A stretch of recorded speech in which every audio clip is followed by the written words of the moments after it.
Konflik Rusia vs Ukraina semakin memanas. Presiden Rusia Vladimir Putin disebut telah meluncurkan invasi skala penuh di Ukraina. Perang tersebut diungkap oleh Menteri Luar Negeri Ukraina Dmytro Kuleba. Suara-suara ledakan terdengar di kota-kota Ukraina tak lama setelah Putin mengumumkan operasi militer di Ukraina. Pernyataan tersebut dikeluarkan Putin sebagai tanggapan atas ancaman yang datang dari Ukraina. Menurutnya, Rusia tidak bertujuan untuk menduduki Ukraina.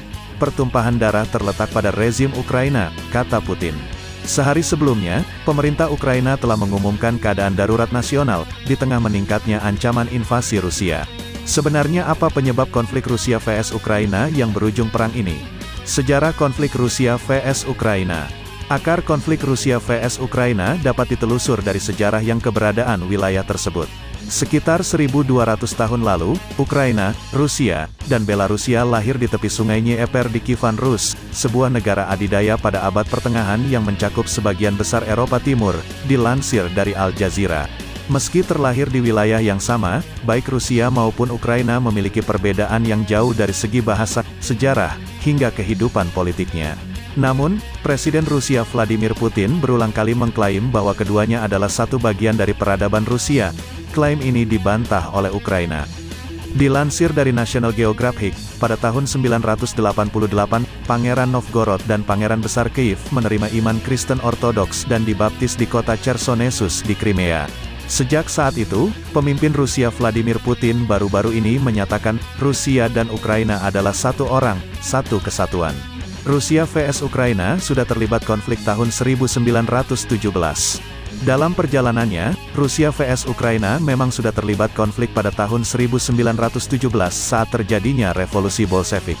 Dilansir dari National Geographic, Ukraina adalah salah satu dari banyak negara yang terlibat dalam perang saudara yang brutal sebelum sepenuhnya diambil oleh Uni Soviet pada tahun 1922. Pada awal tahun 1930, untuk memaksa petani bergabung dengan pertanian kolektif, pemimpin Soviet Joseph Stalin mengatur sebuah kelaparan yang mengakibatkan kelaparan dan kematian jutaan orang Ukraina. Setelah itu, Stalin mengimpor sejumlah besar orang Rusia dan warga negara Soviet lainnya, banyak yang tidak memiliki kemampuan berbahasa Ukraina dan hanya memiliki sedikit ikatan dengan wilayah tersebut untuk membantu mengisi kembali penduduk di timur. Warisan sejarah ini menciptakan garis patahan yang bertahan lama. Karena Ukraina Timur berada di bawah kekuasaan Rusia jauh lebih awal daripada Ukraina Barat, orang-orang di timur memiliki ikatan yang lebih kuat dengan Rusia dan cenderung mendukung para pemimpin yang condong ke Rusia. Sebaliknya, Ukraina Barat menghabiskan waktu berabad-abad di bawah kendali pergeseran kekuatan Eropa seperti Polandia dan Kekaisaran Austro-Hungaria. Salah satu alasan mengapa Ukraina di Barat cenderung mendukung lebih banyak politisi yang condong ke Barat. Populasi Timur cenderung lebih berbahasa Rusia dan Ortodoks, sementara bagian Barat lebih berbahasa Ukraina dan Katolik. Penolakan perdagangan pada 2013. Ukraina memperoleh kemerdekaannya setelah lepas dari Uni Soviet pada 1991 lalu. Hubungan Rusia dan Ukraina mulai memanas pada 2013 yang disebabkan oleh kesepakatan politik dan perdagangan penting dengan Uni Eropa. Demi hubungan yang lebih dekat dengan Moskow, Presiden Ukraina yang pro-Rusia, Viktor Yanukovych, menolak perjanjian asosiasi dengan Uni Eropa. Penolakan tersebut memicu protes massa hingga Viktor Yanukovych digulingkan dari jabatannya pada 2014. Penggulingan tersebut direspon Rusia dengan menganeksasi wilayah Crimea. Masalah pencaplokan Crimea pada 2014. Pada Maret tahun 2014, Rusia melakukan pencaplokan terhadap Crimea, sebuah semenanjung otonom di Ukraina Selatan dengan loyalitas Rusia yang kuat. Pencaplokan ini dilakukan dengan dalih membela kepentingan warga negara yang berbahasa Rusia. Dalam waktu beberapa hari, Rusia selesai mencaplok Crimea. Pencaplokan di semenanjung Crimea ini mendorong pecahnya pemberontakan separatis pro-Rusia di wilayah Donetsk dan Luhansk, tempat pendeklarasian kemerdekaan dari Ukraina. Pemberontakan ini memicu pertempuran sengit berbulan-bulan. Tercatat, lebih dari 14.000 orang tewas akibat konflik tersebut.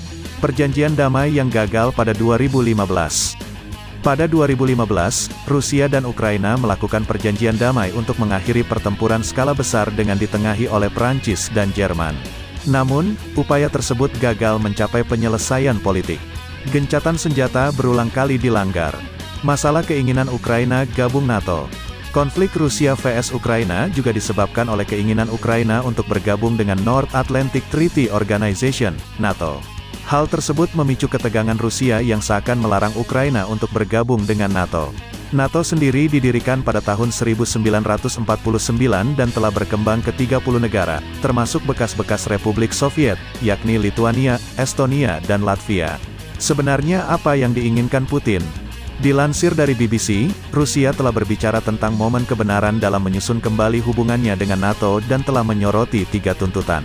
Ia menginginkan janji yang mengikat secara hukum bahwa NATO tidak akan berkembang lebih jauh. Pada tahun 1994, Rusia menandatangani perjanjian untuk menghormati kemerdekaan dan kedaulatan Ukraina yang merdeka. Tapi, tahun lalu Presiden Putin menulis sebuah artikel panjang yang menggambarkan Rusia dan Ukraina sebagai satu negara, dan sekarang dia mengklaim Ukraina modern sepenuhnya diciptakan oleh komunis Rusia. Dia melihat runtuhnya Uni Soviet pada bulan Desember tahun 1991 sebagai disintegrasi sejarah Rusia. Presiden Putin juga berpendapat bahwa jika Ukraina bergabung dengan NATO, aliansi itu mungkin mencoba untuk merebut kembali Crimea.